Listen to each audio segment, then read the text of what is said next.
Tuhan,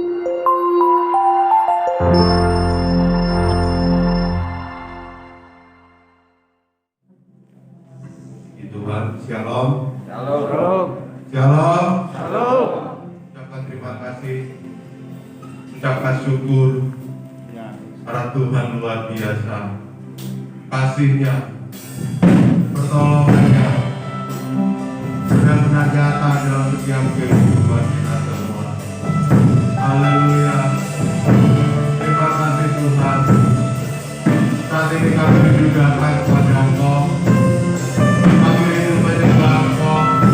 Kami rindu memuji Engkau Tuhan. Oh haleluya.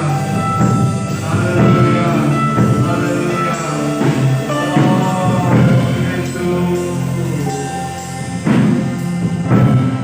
Apa dulu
mati kuika boleh maju ke depan.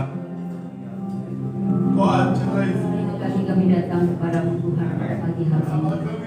Sungguh hati kami mengharapkan ucapan yang Luar biasa. untuk merasakan kasih-Mu yang sungguh luar biasa bagi kami. Kami boleh berada di tempat ini bukan karena kuat dan jakat kami, dan hanya karena kemurahan-Mu saja Tuhan.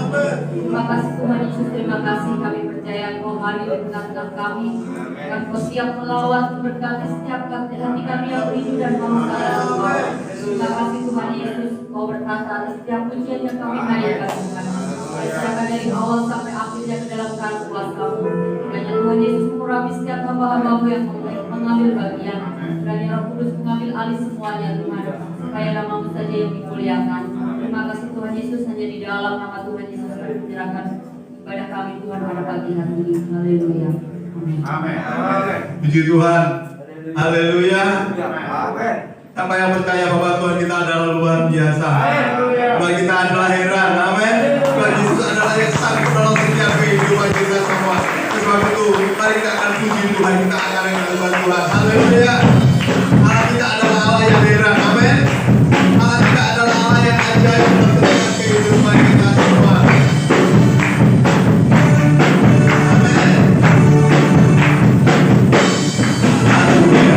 Allahku heran, ya ajaib.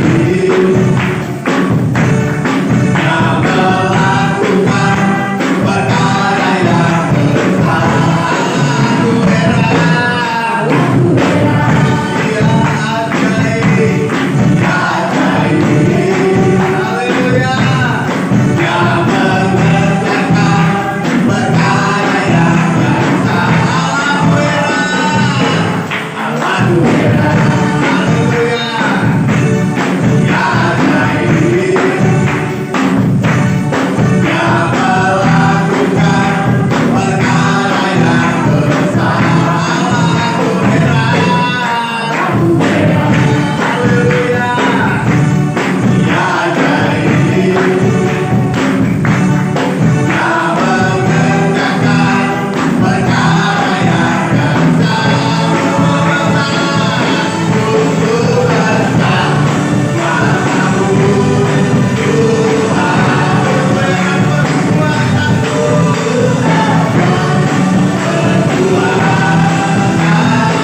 Haleluya.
Kita percaya tidak untuk hari ini saja.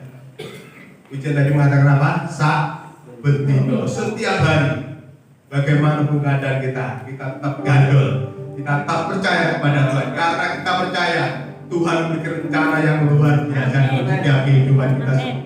Sakit penyakit boleh datang menimpa kita, kekurangan boleh menimpa pada kita, tapi satu hal, Tuhan tidak pernah meninggalkan kita. Amin. Tuhan mengasihi orang-orang yang setia, orang-orang yang sungguh-sungguh kepada Tuhan. Haleluya. Kami percaya Tuhan, dalam keadaan bagaimanapun juga Engkau selalu ada, Engkau selalu memimpin kami Tuhan.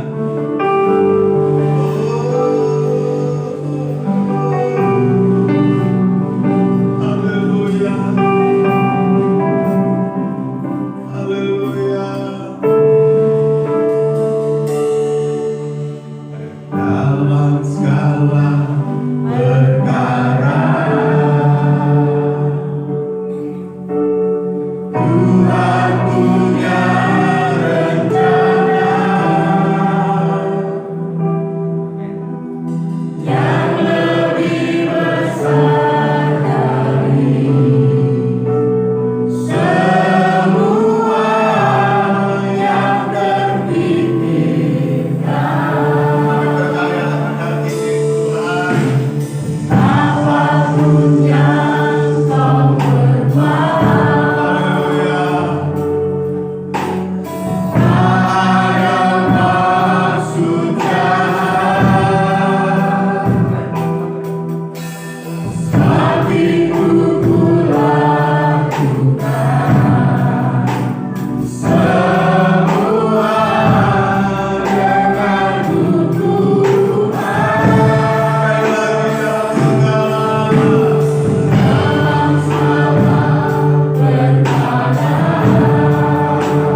Haleluya.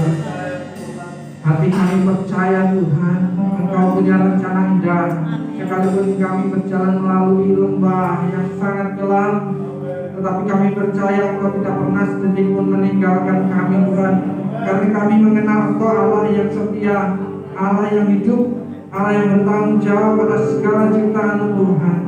Bapa, pada hari ini Tuhan kami akan merenungkan firman-Mu yang diisi hati-Mu, dan tidak lain apa yang ingin Engkau sampaikan kepada anak-anak terkasih-Mu Tuhan. Kiranya hamba-Mu Engkau sembunyikan dalam kayu salib-Mu Tuhan, dan biarlah kemuliaan-Mu saja yang nampak, dan biarlah jemaat Engkau tolong Tuhan agar dapat merenungkan serta melakukannya dalam kehidupannya. Terima kasih ya Bapa, hanya di dalam nama Tuhan Yesus Kristus kami siap. Amin. Shalom. Shalom. Apa kabar? Luar biasa. Amin. Puji nama Tuhan, Bapak Ibu Saudara sekalian. Hari ini saya akan menyampaikan firman Tuhan dari sebuah cerita yang tertera di dalam 2 Raja-Raja 4 pasal yang pertama. Maaf, 2 Raja-Raja pasal 4 ayat yang pertama sampai yang ke-7. Saya beri judul kepada saya pada hari ini adalah buli-buli minyak. Di sini ayat yang pertama mengatakan bahwa salah seorang dari istri-istri para nabi. Jadi perlu diperhatikan di sini istri-istri ada para nabi. Kalau ditulisnya istri-istri nabi berarti satu nabinya istrinya banyak. Tapi ini untungnya ditulis istri-istri para nabi.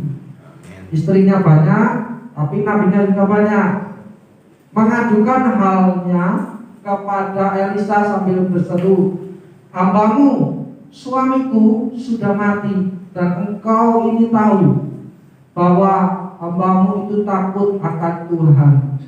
Tetapi sekarang penagih hutang sudah datang untuk mengambil kedua orang anakku menjadi budaknya."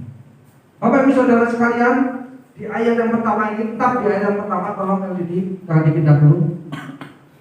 Di sini ada salah seorang dari istri-istri para nabi yang dibawahi oleh Nabi Elisa. Jadi Nabi Elisa ini adalah pemimpin daripada kumpulan nabi-nabi pada masa itu. Kumpulan dari wakil-wakil Allah. Nah, kemudian ada salah satu nabi yang dipimpinnya ini meninggal, dan istrinya menjadi janda. Bukan janda bolong, Bu-ibu ya. Ini janda beneran, janda beranak 2. Kemudian dia berada di dalam sebuah krisis, masalah, karena suaminya meninggal. Masalah itu apa? Saudara, disebutkan bahwa ada penagih hutang yang menagih hutang. Karena istri ini atau janda ini tidak bisa membayar, maka penagih hutangnya mengancam bahwa ia akan mengambil kedua anaknya sebagai budak atas ganti pembayaran hutangnya. Nah, oleh karena hal ini, janda ini melapor kepada pemimpin mendiang suaminya, yaitu Nabi Elisa, "Tolong gitu ya, tolong keluargaku, jangan sampai anak-anak ini diambil oleh penagih hutang, tolong." Di sini kita bisa melihat Bapak Ibu Saudara, krisis di dalam kehidupannya janda ini sebenarnya tidak timbul dari orang lain, tetapi timbul dari dirinya sendiri. Tidak disebutkan jelas entah dari dirinya atau dari suaminya. Di sini dia sendiri mengatakan bahwa hambamu suamiku sudah mati, dan kau itu tahu bahwa hambamu itu, yakni suaminya, takut akan Tuhan. Orang yang takut akan Tuhan kemungkinan tidak akan utang, tidak akan utang sana sini. Nah, mungkin saya katakan bahwa yang utang adalah istrinya waktu itu, sehingga kesalahan yang dibuatnya membuat keadaannya menjadi krisis ketika suaminya sudah tidak ada. Krisis-krisis dalam kehidupan manusia bisa saja berasal dari ujian dan pencobaan. Seperti contohnya Ayub. Dikatakan Tuhan sendiri mengatakan bahwa ia adalah orang yang saleh, tetapi Tuhan mengizinkan iblis mencobainya dalam masalah yang begitu sangat besar. Itu pengecualian. Tetapi banyak di antara krisis dalam kehidupan manusia timbul atas dasar kesalahan diri sendiri. Dan kita tahu seminggu sebelum ini bahwa Gembala telah mengembangkan 7 hal kesalahan diri sendiri yang mengakibatkan kita atau berada dalam kesusahan. Dan ini salah satunya kesalahan di dalam keluarga janda ini adalah mereka tidak bisa manajemen uang dengan baik, tidak bisa mengelola kehidupannya dengan baik. Biasanya orang yang seperti ini tidak tahu prioritas, mana yang kebutuhan dan mana yang keinginan. Bapak Ibu Saudara, namun demikian Tuhan itu setia dan adil. Sekalipun kita itu buat salah, tetapi jika kita berseru padanya, Tuhan itu menolong kita. Bapak Ibu percaya? Amin. Mari kita buka ayat berikutnya. Jawab Elisa kepadanya, apakah yang dapat kuperbuat bagimu? Beritahukanlah kepadaku apa-apa yang kau punya di rumah. Nah, di sini Nabi Elisa merespon dengan sesuatu yang cukup aneh gitu ya. Mungkin yang diharapkan pembaca saat janda ini datang meminta tolong kepada Nabi Elisa, mungkin yang kita harapkan adalah supaya Nabi Elisa memberikan pertolongan dengan cara apa? Memberikan uang atau setidaknya menolong dia untuk mencarikan uang agar janda ini dapat membayar hutang-hutangnya, ya kan? Tetapi tidak, malah Nabi Elisa mengatakan bahwa apa yang kuperbuat bagimu, apa yang bisa kuperbuat bagimu, beritahukanlah kepadaku apa-apa yang kau punya di rumah. Malah disuruh kasih tahu apa yang janda ini miliki di rumah gitu ya. Tetapi janda ini tidak melawan, tidak membantah.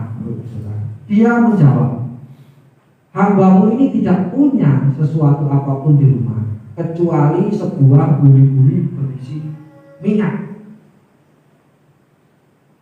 Solusi yang pertama ketika orang percaya menghadapi krisis adalah dia terbuka. Terbuka pada siapa? Yang menolongnya, yakni Tuhan. Kalau kita mau Tuhan menolong kita dalam krisis kita, kita juga harus terbuka kepada Tuhan. Kalau kita pergi ke dokter, ditanyain keluhannya apa, lalu kita diam saja, apakah dokter tersebut bisa memberikan resep obat? Tidak bisa, Bapak Ibu Saudara. Kita harus memberitahu, saya demam, flu, batuk, dan lain sebagainya. Maka dari situ dokter bisa mendiagnosa kita sakit apa, lalu diberikan solusi begitu dengan resep obat yang tepat. Begitu juga kita kepada Tuhan, tabib yang ajaib. Saat kita mengalami krisis masalah dalam kehidupan kita, kita harus terbuka kepada Tuhan. Terbuka soal apa? Pertanyaannya. Terbuka soal kesalahan-kesalahan kita, dosa-dosa kita. Anda tidak perlu mengaku dosa terhadap pimpinan rohani Anda, tetapi Anda cukup berdoa di dalam kamar mengaku dosa pada Tuhan. Tuhan, aku salah ini, salah itu, ampuni aku dan aku mau berubah, tolong aku. Tuhan pasti tolong. Di dalam 1 Yohanes 1 ayat 9, tidak usah dibuka, saya akan membacakannya. Jika kita mengaku dosa, maka Ia adalah Tuhan, setia dan adil, sehingga Ia akan mengampuni segala dosa kita dan menyucikan kita dari segala kejahatan. Satu hal yang membuat orang percaya ketika menghadapi kesusahan, dia sulit lepas dari kesusahan itu adalah ketika dia berbeli-beli dengan Tuhan.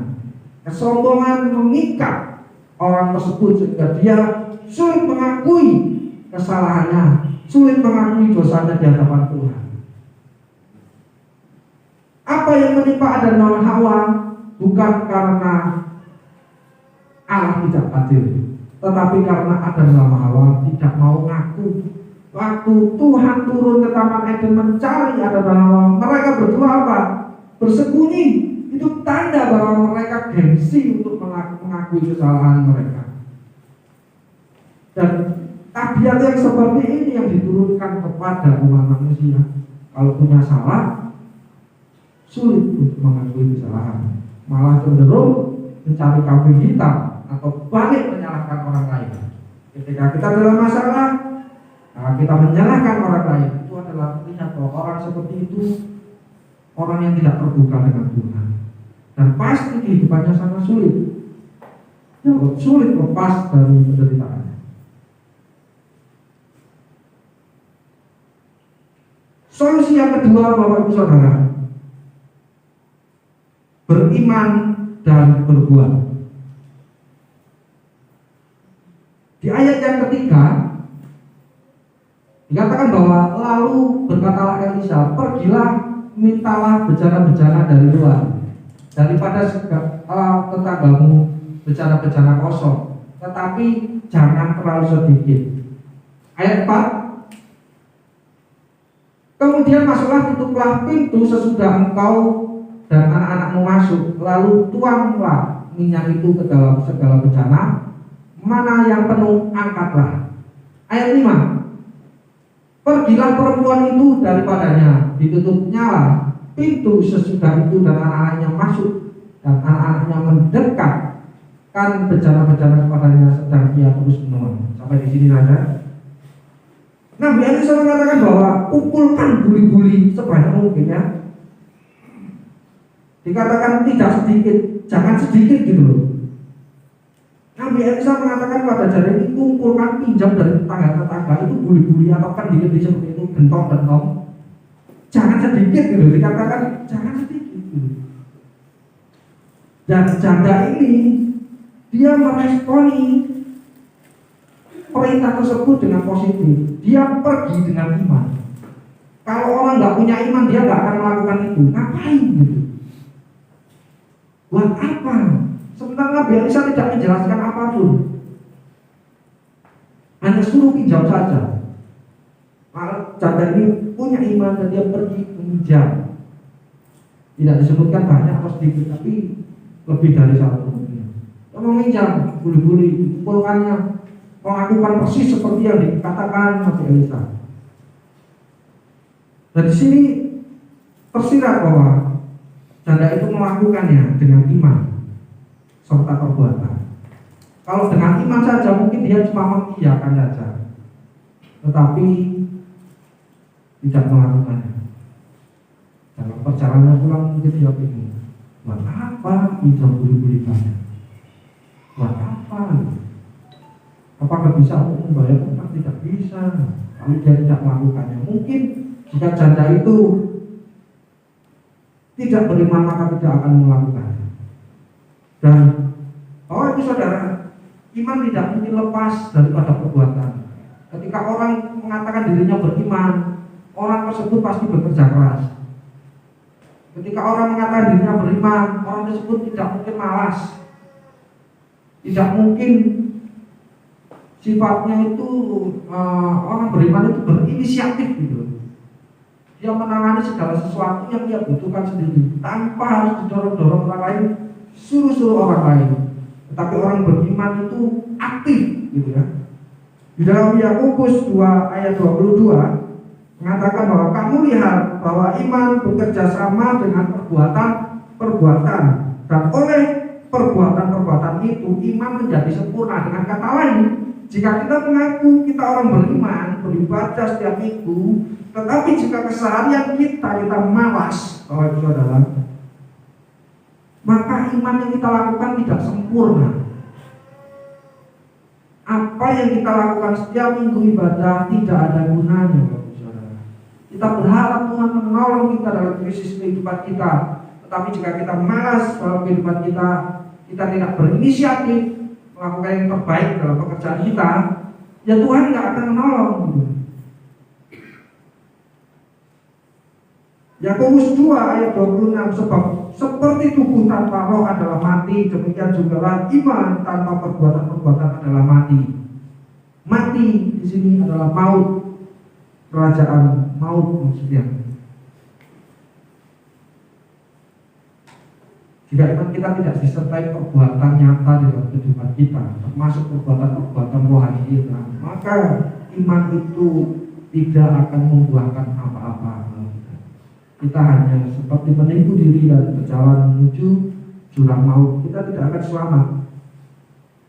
Masuk saja yang ketiga, Bapak Saudara. Solusi yang ketiga adalah cukup. Milikilah rasa cukup di dalam hidup. Dunia ini mengejar banyak hal. Setiap orang mengejar banyak hal. Duniawi.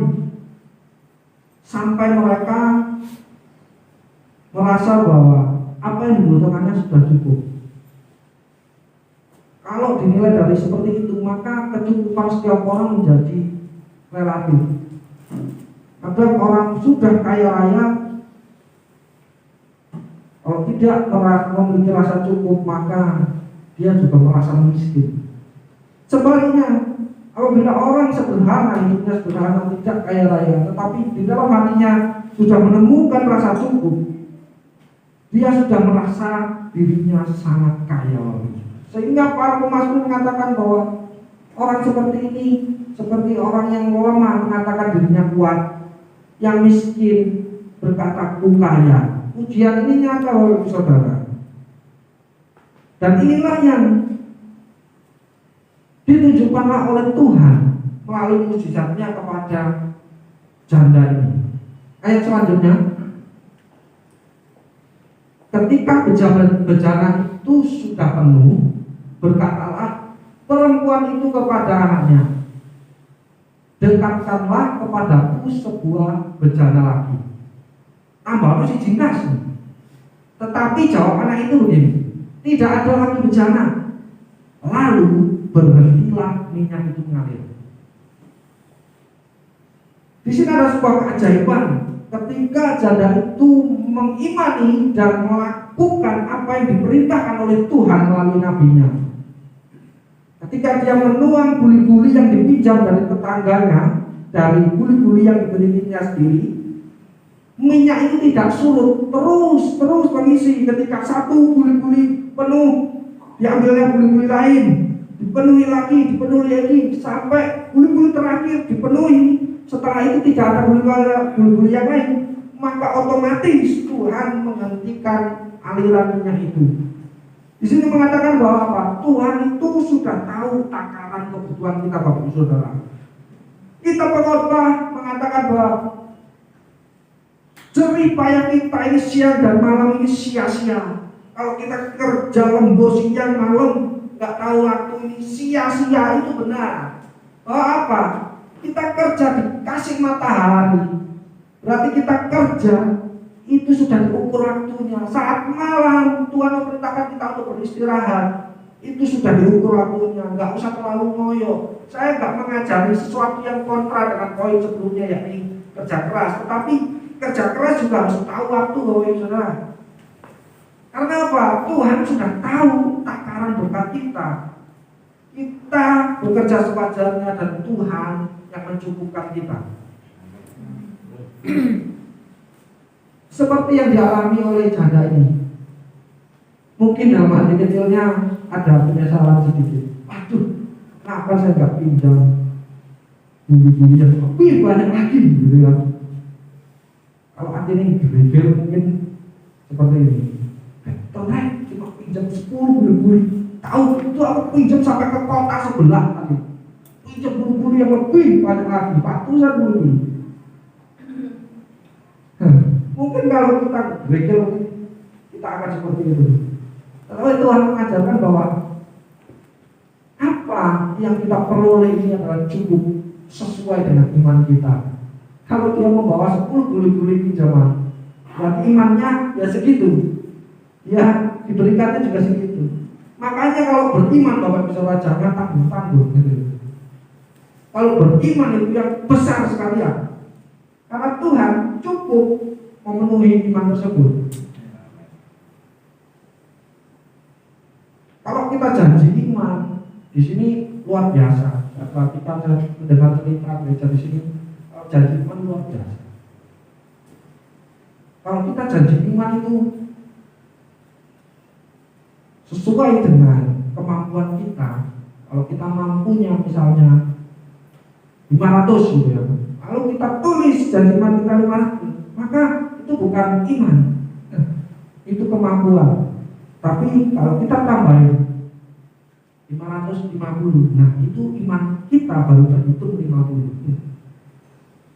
Tapi juga jangan sampai tidak beriman Bapak Ibu Saudara. Saya pernah kuliah di saat ini.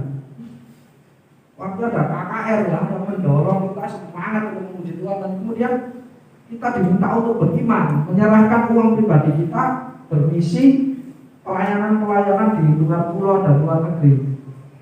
Waktu itu saya menyerahkan, saya ukur kemampuan saya sendiri, saya tambahin setengahnya. Dan setengah inilah yang dihitung sebagai iman saya. Saya percaya Tuhan akan mencukupkan. Dan sebelum waktunya sampai, Tuhan mencukupkan ya, bukan dari uang saku, bukan dari sponsor, dari berkat yang sangat tidak terduga. Dan teman saya yang sebelah saya ini, dia mengisi dengan penuh semangat. Dia tidak memberitahukan kepada saya. Dan kemudian 2 tahun kemudian, rektor saya Pak Gatot Budiono mengumumkan di chapel, kalian semua kalau mengisi angket janji iman untuk pelayanan luar negeri dan luar pulau harus berhikmat. Jangan ngawur. Ternyata ada yang ngisi sampai puluhan juta Bapak Ibu Saudara, 50 juta lebih hanya 50. Dan tidak dibayar, memang nggak mungkin gitu. Itu melampaui, jauh melampaui kemampuan yang diberikan, bahkan melampaui imannya gitu. Dan tidak akhirnya menjadi dosa gitu ya. Seperti orang yang sudah berjanji dan tidak ditepati. Dan anak ini mengaku kepada kami, kata saya, itu sebenarnya aku yang nulis dulu. Aku nggak ngerti gitu. Tak pikir ya, saya iman aku terbawa emosi gitu. Akhirnya nulis sekian puluh juta. Luar biasa sekali.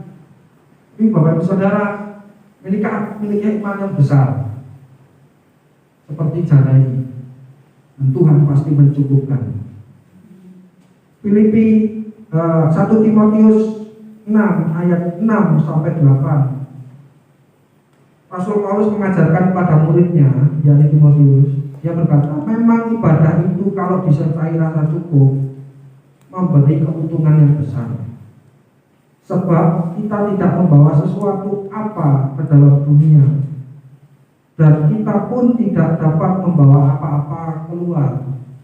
Asal ada makanan dan pakaian, cukuplah. Di sini Rasul Paulus juga tidak melarang kita untuk hidup hidup kaya, atau Rasul Paulus tidak menyarankan kita untuk hidup miskin, bukan. Di dalam Filipi 4 ayat 11 dia menjelaskan alasannya. Kukatakan ini bukanlah karena kekurangan. Garis bawah ini Bapak Saudara, merasa cukup itu bukan berarti kita harus hidup kekurangan. Boleh kok kaya itu. Sebab aku telah belajar mencukupkan diri dalam segala keadaan. Maksudnya ini kita hidup sederhana. Dan jangan lupa, kalau kita mengumpulkan kekayaan, kita bagikan kekayaan itu untuk pekerjaan-pekerjaan Tuhan, pekerjaan-pekerjaan misi, khususnya menjangkau jiwa, menolong orang. Dan jika kita berpikir sampai sini Bapak Ibu Saudara, merasa cukup, maka sebenarnya berkat yang Tuhan berikan ini tidak benar-benar cukup atau pas-pasan, tapi lebih. Coba ayat yang ke-7. Tetapi bukan 1 Timotius, tapi ayat yang tadi 2 Raja-Raja 4 ayat 7. Kemudian pergilah perempuan itu memberitahukannya kepada abdi Allah. Dan orang ini berkata, pergilah, jualan minyak itu, bayarlah hutangmu. Selesai. Masalahnya di sini kan. Tetapi di situ masih ada tanda koma. Dan hiduplah dari lebihnya engkau serta anak-anakmu. Ternyata berkat yang dikatakan cukup bagi kita sebenarnya masih ada lebihnya loh, saudara, untuk memberkati anak-anak kita. Anak-anak kita itu bukan juga anak-anak yang secara biologis, tapi banyak anak-anak kita, anak-anak yang rohani, anak-anak non biologis. Kita juga harus terbeban dengan anak-anak yatim piatu. Uang-uang kita ini jangan dipendam sendiri, tetapi mari kita juga berusaha untuk bisa menghidupi orang lain, menolong orang lain. Itu gunanya buli-buli itu. Buli-buli iman kita diisi oleh Tuhan penuh, supaya apa? Kita ada lebih untuk memberkati orang lain. Amin, Bapak Saudara. Dan itu yang dilakukan oleh Elisa. Level yang lebih tinggi daripada janda itu adalah Elisa. Elisa nabi Tuhan, hidupnya cukup sederhana, tapi dia bisa menolong satu keluarga ini mentas dari krisis. Kapan kita tidak begini saja kepada Tuhan? Kapan kita bisa menolong orang? Coba kita bertanya pada diri kita sendiri. Kapan Tuhan aku naik level? Bukan lagi minta tolong terus, tetapi aku bisa kau pakai untuk menolong keluarga-keluarga orang percaya yang lain. Amin, Bapak Ibu Saudara. Saat kita mengalami krisis, ingatlah 3 poin tadi. Saya singkat menjadi TBC, bukan tuberkulosis, tapi T yang pertama adalah terbuka, B beriman dan berbuat, C cukup. Amin. Amin. Musik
Terima kasih Tuhan, Kau berkati hamba-Mu yang menyampaikan. Kau berkati kami semua yang mendapatkan firman ini. Kami boleh lewatkan, kami boleh melakukan yang terbaik untuk Tuhan. Terima kasih Tuhan, di dalam nama Tuhan Yesus Kristus yang sudah diberkati Tuhan berkata, amin. Amin. Beri kemuliaan bagi Tuhan.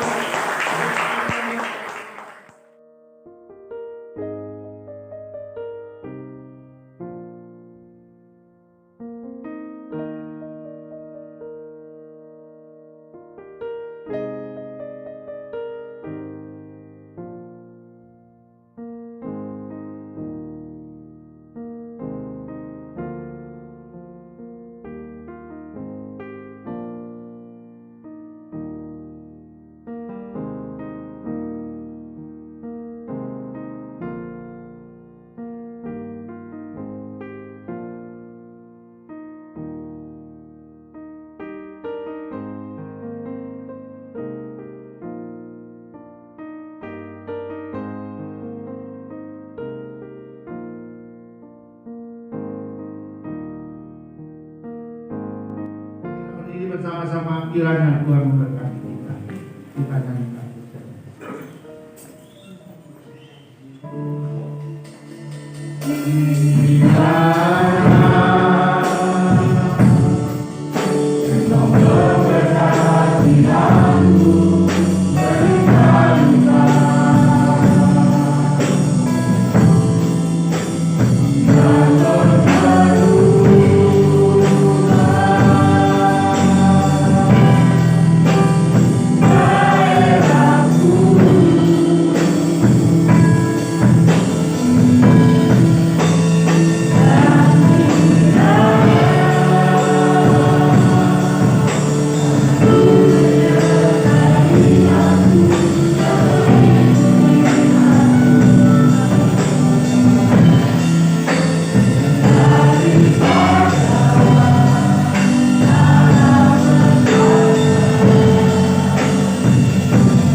Hingga akhirnya dengan penurapan berkat-Mu sehingga kami boleh dikuatkan, kami boleh diberikan semangat yang baru kepada kami melalui firman-Mu yang luar biasa yang mengingatkan kami untuk tetap beriman, untuk tetap mau terbuka kepada Tuhan, dan terlebih itu Tuhan ada rasa cukup di dalam kehidupan kami. Oleh sebab itu Tuhan kami mengucap syukur buat firman-Mu yang mengingatkan kami Tuhan untuk tetap melakukan hal-hal yang penuh iman kepadamu dan menaruh iman dan hanya di dalam nama Yesus. Terima kasih buat surga buat segala satunya. Memakai hamba-Mu dengan luar biasa untuk menjadikan berkat bagi kami semuanya. Terima kasih Bapak. Kami menyerahkan ini semuanya hanya di dalam nama Yesus. Kami sudah berdoa dan mengucap syukur. Haleluya. Kita naikkan doa Bapa kami yang di surga, dikuduskanlah nama-Mu, datanglah kerajaan-Mu, jadilah kehendak-Mu di bumi seperti di surga. Berikanlah kami pada hari ini makanan kami yang secukupnya, dan ampunilah kami akan kesalahan kami, seperti kami juga mengampuni orang yang bersalah kepada kami. Dan janganlah membawa kami ke dalam pencobaan, tetapi lepaskanlah kami daripada yang jahat. Karena Engkau yang mempunyai kerajaan dan kuasa dan kemuliaan sampai selama-lamanya. Angkatlah tangan-Mu di hadapan Tuhan.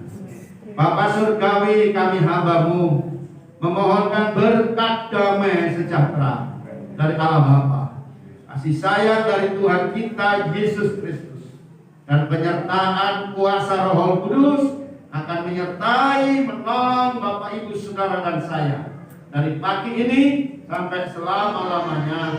Kristus datang Maranatha yang kedua. Di dalam nama Yesus yang siap diberkati Tuhan berkata,